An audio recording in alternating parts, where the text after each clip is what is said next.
नमस्कार। चलिए डिजिटल दुनिया की एक तेज तर्रार सैर पर निकलते हैं। अगर किसी भी कॉम्पिटिटिव एग्जाम की तैयारी चल रही है तो ये खास तौर पर आप ही के लिए है। हम कंप्यूटिंग के सबसे जरूरी कॉन्सेप्ट्स को बिल्कुल आसान भाषा में समझेंगे। तो इस सफर का हमारा रोड मैप क्या है? हम शुरू करेंगे कंप्यूटर के इतिहास से, फिर देखेंगे कि इस मशीन के अंदर आखिर होता क्या क्या है और आखिर में वो जरूरी फैक्ट्स जो एग्जाम में पक्का काम आएंगे। तो चलिए सबसे पहले जरा वक्त में पीछे चलते हैं। देखिए, कोई भी बड़ी टेक्नोलॉजी रातों रात नहीं बनती। कंप्यूटर भी कई दशकों के कमाल के आइडियाज और आविष्कारों का नतीजा है। इन्हीं ने तो हमारी दुनिया को हमेशा हमेशा के लिए बदल दिया। जरा सोचिए, 1833 में चार्ल्स बैबेज ने सिर्फ कागज पर एक मशीन का खाका तैयार किया और वही आज के कंप्यूटर का ब्लूप्रिंट बना। फिर 1945 में आया ENIAC, जो इतना बड़ा था कि एक पूरे कमरे में आता था। इसके बाद 1971 में माइक्रोप्रोसेसर ने उस पूरे कमरे की ताकत को एक नन्ही सी चिप में समेट दिया। और फिर 1983 में आया TCP/IP, जिसने इन सारी मशीनों को एक दूसरे से बात करने का तरीका सिखाया और बस यहीं से इंटरनेट का जन्म हुआ। तो सवाल ये है कि ये मशीनें आखिर काम करती कैसे हैं? चलिए इसका ढक्कन खोलकर देखते हैं कि अंदर वो कौन से कलपुर्जे हैं जो ये सारा जादू करते हैं। किसी भी कंप्यूटर को ना एक शरीर और उसकी आत्मा की तरह समझिए। हार्डवेयर है उसका शरीर, वो सारे हिस्से जिन्हें हम छू सकते हैं, देख सकते हैं, जैसे कीबोर्ड हो गया, मॉनिटर हो गया। और सॉफ्टवेयर वो है उसकी आत्मा, मतलब वो सारे इंस्ट्रक्शंस जो इस शरीर को बताते हैं कि भाई करना क्या है। एक के बिना दूसरा बिल्कुल अधूरा है। और इस शरीर का दिमाग क्या है? वो है सेंट्रल प्रोसेसिंग यूनिट, यानी CPU। सारे काम यही करता है, चाहे कोई हिसाब किताब लगाना हो या कोई कमांड फॉलो करना हो। इसके भी अंदर दो मेन हिस्से हैं। एक है ALU यानी अरिथमेटिक लॉजिक यूनिट, जो सारे कैलकुलेशंस करता है, और दूसरा है CU यानी कंट्रोल यूनिट। ये एक मैनेजर की तरह है जो तय करता है कि कौन सा काम कब और कैसे होना है। CPU का काम करने का तरीका बहुत ही सिंपल है, लेकिन कमाल का तेज। 3 स्टेप्स हैं। पहला फेच, यानी मेमोरी से इंस्ट्रक्शन उठाना। दूसरा एग्जीक्यूट, यानी उस इंस्ट्रक्शन पर काम करना। और तीसरा स्टोर, यानी जो भी नतीजा आया उसे वापस मेमोरी में रख देना। और ये साइकिल 1 सेकंड में लाखों करोड़ों बार चलता रहता है। कमाल है ना? अब बात करते हैं मेमोरी की। रैम को समझे एक काम करने वाली मेज की तरह।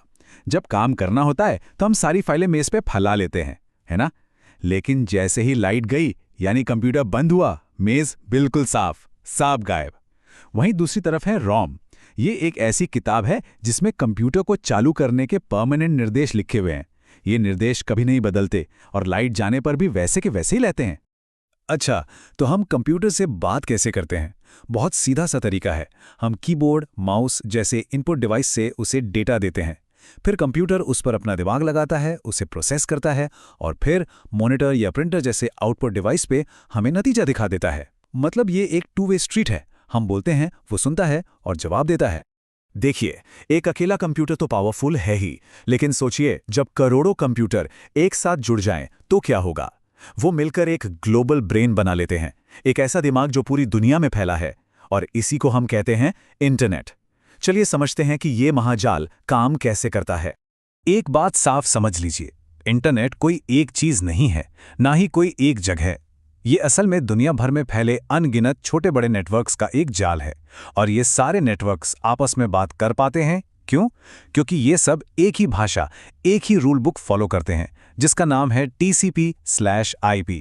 यही वो नियम है जो तय करते हैं कि डेटा कैसे एक जगह से दूसरी जगह जाएगा। अब ये नेटवर्क भी साइज के हिसाब से 2 तरह के होते हैं। पहला है LAN यानी लोकल एरिया नेटवर्क। जैसा नाम से पता चल रहा है, ये एक छोटी सी जगह तक ही होता है, जैसे एक घर, एक ऑफिस या एक स्कूल। और दूसरा है WAN यानी वाइड एरिया नेटवर्क, जो शहरों, देशों, यहां तक कि पूरी दुनिया को जोड़ता है। और हाँ, इंटरनेट दुनिया का सबसे बड़ा WAN है। अब इस नेटवर्क पे ट्रैफिक जैम ना हो, इसके लिए 3 तरह के ट्रैफिक पुलिस वाले होते हैं। सबसे पहले हैं हब। इसे समझिए एक ऐसा अनाउंसर जो हर मैसेज को पूरे कमरे में चिल्ला चिल्लाकर सबको सुनाता है, चाहे वो मैसेज किसी के लिए भी हो। फिर आता है स्विच। ये थोड़ा स्मार्ट है। ये एक पोस्टमैन की तरह है जो चिट्ठी सिर्फ सही पते पर ही डिलीवर करता है। और आखिर में है राउटर। ये तो एयरपोर्ट के ट्रैफिक कंट्रोलर जैसा है, जो अलग अलग नेटवर्क्स के बीच डेटा के हवाई जहाज़ों को सही रास्ता दिखाता है। अब जहां इतना कनेक्शन है, इतनी सारी जानकारी है, तो जाहिर है खतरे भी होंगे। इंटरनेट की इन चौड़ी चौड़ी सड़कों के साथ साथ कुछ अंधेरी गलियां भी हैं। तो चलिए जरा इन डिजिटल खतरों पर भी नजर डाल लें, ताकि हम इनसे बच सकें। नेटवर्क पर हर डिवाइस के ना 2 पते होते हैं। एक होता है मैक एड्रेस, ये समझिए डिवाइस का फिंगरप्रिंट है, परमानेंट, जो कभी नहीं बदलता। और दूसरा होता है आईपी एड्रेस, ये एक तरह से मेलिंग एड्रेस है। जब भी डिवाइस नेटवर्क से जुड़ता है तो उसे एक पता मिलता है, और ये बदल भी सकता है। हैकर्स की नज़र अक्सर इन्हीं पतों पर होती है। मैलवेयर के ये 3 टाइप एग्जाम के लिए बहुत जरूरी हैं। इन्हें याद रखने का एक आसान तरीका है। वायरस को फैलने के लिए एक होस्ट फाइल की जरूरत होती है, मतलब इसे किसी का सहारा चाहिए। वर्म एक कीड़े की तरह है जो बिना किसी सहारे के नेटवर्क में खुद ब खुद फैलता जाता है, अपनी कॉपी बनाता जाता है। और ट्रोजन हॉर्स, ये तो नाम से ही धोखेबाज लगता है। ये किसी काम के सॉफ्टवेयर का भेस धरकर सिस्टम में घुसता है और हैकर्स के लिए पिछला दरवाजा खोल देता है। तो इन खतरों से हमें बचाता कौन है? हमारा डिजिटल सिक्योरिटी गार्ड, जिसे कहते हैं फायरवॉल। ये हमारे कंप्यूटर और इंटरनेट के बीच एक दीवार की तरह खड़ा रहता है और बाहर से आने वाले हर ट्रैफिक को चेक करता है। अगर कोई ट्रैफिक खतरनाक या संदेहजनक लगता है तो उसे वहीं रोक देता है। चलिए आप फटाफट कुछ ऐसे जरूरी फैक्ट्स देख लेते हैं जो एग्जाम्स में सीधे सीधे पूछ लिए जाते हैं। ये छोटे छोटे पॉइंट्स हैं, लेकिन नंबर पक्के करा सकते हैं। ये नंबर 1024, इसे दिमाग में बैठा लीजिए। कंप्यूटर की दुनिया में 1 किलोबाइट का मतलब 1000 बाइट्स नहीं होता, 1024 बाइट्स होता है। अब आप पूछेंगे क्यों? क्योंकि कंप्यूटर 10 के बेस पर नहीं, 2 के बेस पर काम करता है, मतलब बाइनरी पर। और 2 की पावर 10 होता है 1024। एग्जामिनर का ये पसंदीदा सवाल है फंसाने के लिए। और ये हैं कुछ कीबोर्ड शॉर्टकट्स जो सबको पता होने ही चाहिए। ये सिर्फ काम ही तेज नहीं करते, बल्कि कई एग्जाम्स में तो सीधा सवाल आ जाता है कि भाई फलाने शॉर्टकट से क्या होता है, तो इन्हें जरूर रट लीजिए। कंप्यूटर की दुनिया में शॉर्ट फॉर्म्स की भरमार है। सीपीयू, रैम, एचटीटीपी, लैन, इन सबके पूरे नाम पता होना बहुत बहुत जरूरी है। इनसे जुड़ा एक आध सवाल तो लगभग हर एग्जाम में दिख ही जाता है। और हाँ, ये नाम तो बिल्कुल मत भूलिएगा, चार्ल्स बैबेज। इन्हें फादर ऑफ कंप्यूटर यानी कंप्यूटर का जनक कहा जाता है। क्यों?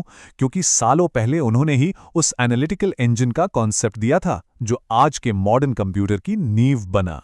तो ये था कंप्यूटर की दुनिया का एक तेज तर्रार सफर। हमने इसके अतीत से लेकर आज तक की जरूरी बातें समझी, लेकिन कहानी यहां खत्म नहीं होती। भविष्य तो और भी ज्यादा रोमांचक है। सोचिए, जब एआई और क्वांटम कंप्यूटिंग जैसी चीजें आम हो जाएंगी, तब कंप्यूटिंग की दुनिया कितनी बदल जाएगी।